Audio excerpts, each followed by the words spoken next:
Bonjour à tout le monde, je crois que le titre n'est pas trop exagéré quand je vais vous montrer les images suivantes.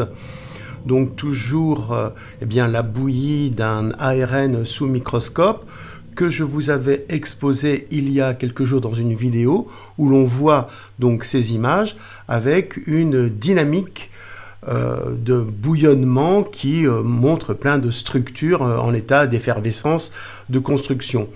Et je reprendrai maintenant le microscope quelques jours après, pour vérifier un petit peu, voilà, par acquis de conscience. Et regardez maintenant les images absolument hallucinantes de cette reconstruction en nanopuces électroniques, enfin ce que je considère être de nanopuces électroniques. Ça peut être aussi une recombinaison en cristal.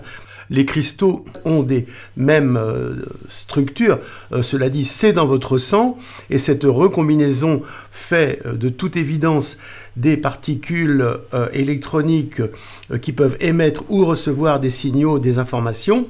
Et c'est évidemment un drame pour la santé humaine.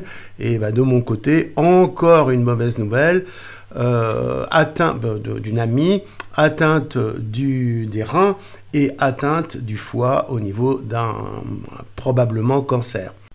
Donc on remarque bien qu'au bout de 3-4 jours, il n'y a plus de dynamique, il n'y a plus de bouillonnement, toute la vie a disparu et elle a été mise au service de ces néoconstructions, donc de ces microprocesseurs, de ces microcristaux qui donc vont pénétrer dans le corps et faire leur œuvre entre guillemets.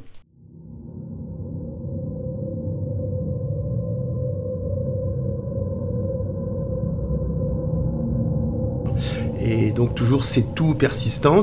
Les protéines spike s'accrochent aux poumons qui va donc être déstructuré dans son mucus. Le mucus est quelque chose de beaucoup plus complexe et extraordinaire qu'on peut imaginer. Donc regardez cette image-là, elle est absolument hallucinante. Et voilà ce qui se recombine dans le sang. Et à partir de là, on a les effets secondaires. En retard, parce qu'on m'a dit « Ah, mais je me suis fait injecter il y a 2 ans. » Et oui, mais la Big Pharma a inventé un système démoniaque qui vous amène dans quelque chose de retard, et voilà ce que ça donne, quoi. Pour terminer, par rapport au carbone, donc au graphène, on arrive, nous, à détacher ce mécanisme d'adhérence mucus, mucosaccharides, polysaccharides, mucine, etc. Donc, qui font que vous êtes malade.